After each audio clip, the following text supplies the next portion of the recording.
I am taking this lead now. Not if I can help it, old friend.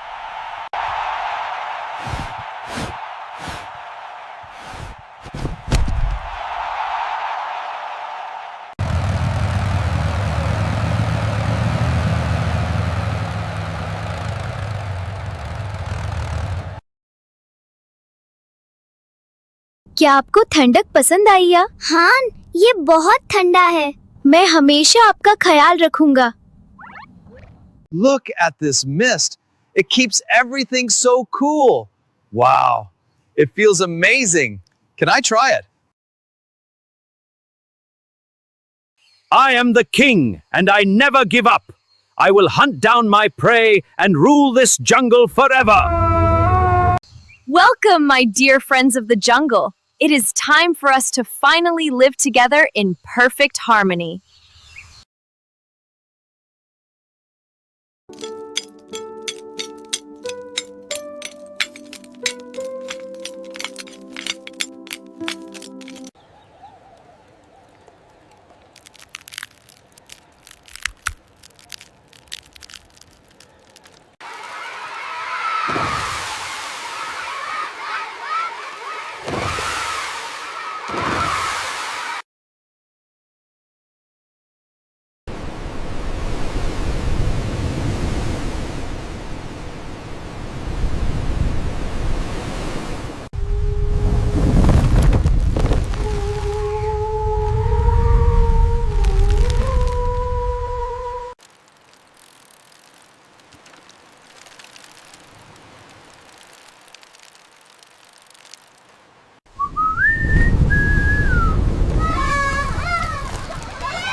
Dhoni और उनकी bikes का सफर।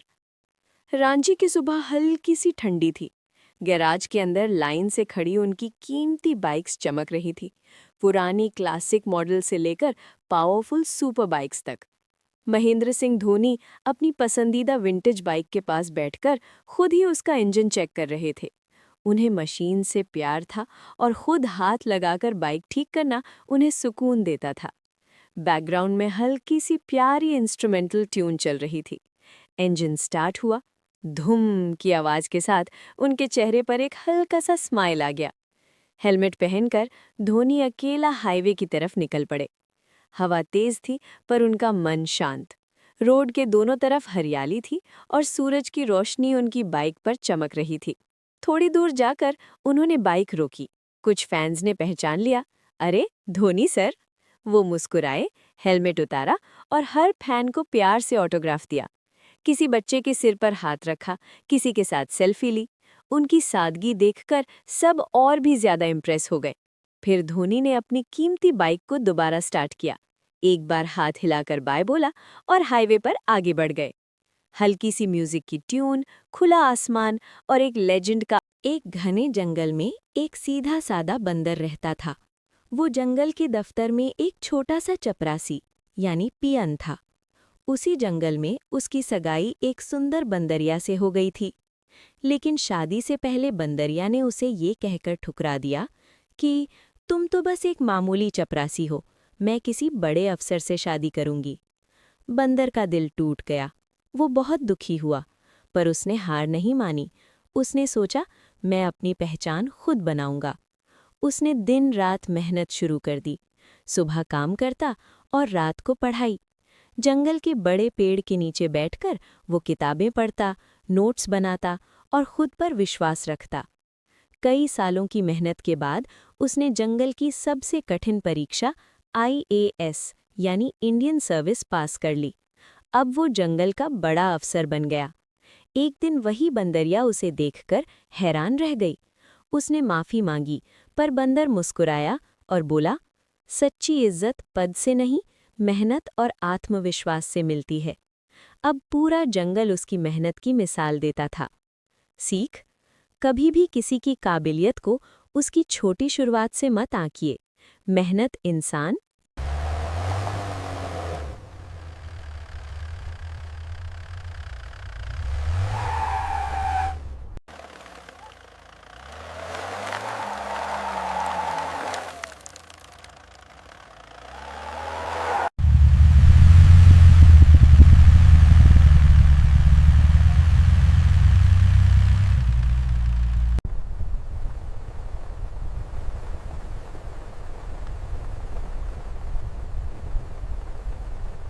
महिंद्रा थार पर बैठकर चार दोस्त आरव, मानव, कबीर और लक्ष्य पहाड़ियों के बीच फैले सुनहरे मैदान को निहार रहे थे। शाम का समय था, हल्की हल्की ठंडी हवा चल रही थी और दूर आसमान में सूरज नारंगी रंग घोल रहा था। उनकी थार एक छोटी सी पहाड़ी पर खड़ी थी, जहां से नीचे बहती पतली नदी साफ दिखाई दे रही थी। कबीर ने मोबाइल से धीमा इंस्ट्रूमेंटल म्यूजिक चलाया। संगीत की मधुर धुन हवा के साथ घुलकर जैसे पूरे माहौल को और भी जादुई बना रही थी। आरव ने गहरी सांस ली और बोला, यार, जिंदगी में ऐसे पल ही असली खुशी देते हैं। सभी मुस्कुरा दिए। मानव ने चाय का थर्मस खोला और सबको कप थमाया। गर्म चाय और ठंडी हवा का मेल उन्हें भीतर तक सुकून दे रहा था। लक्ष्य ने आसमान की ओर इशारा किया। पक्षियों का झुंड अपने घर लौट रहा था। उस दृश्य ने सबको कुछ पल के लिए शांत कर दिया।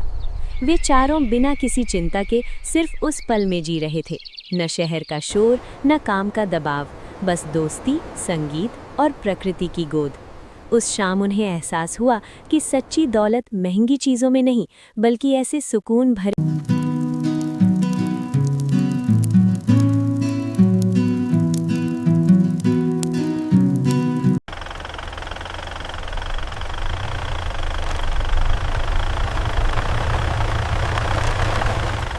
बेबी हातिम की कॉमेडी कहानी। एक छोटे से गांव में बेबी हातिम रहता था। वो मशहूर हीरो हातिम ताई का नन्हा वर्जन था, लेकिन बहुत ही शरारती। एक दिन उसने सुना कि गांव के जंगल में एक भयानक भूत है। सब लोग डरे हुए थे।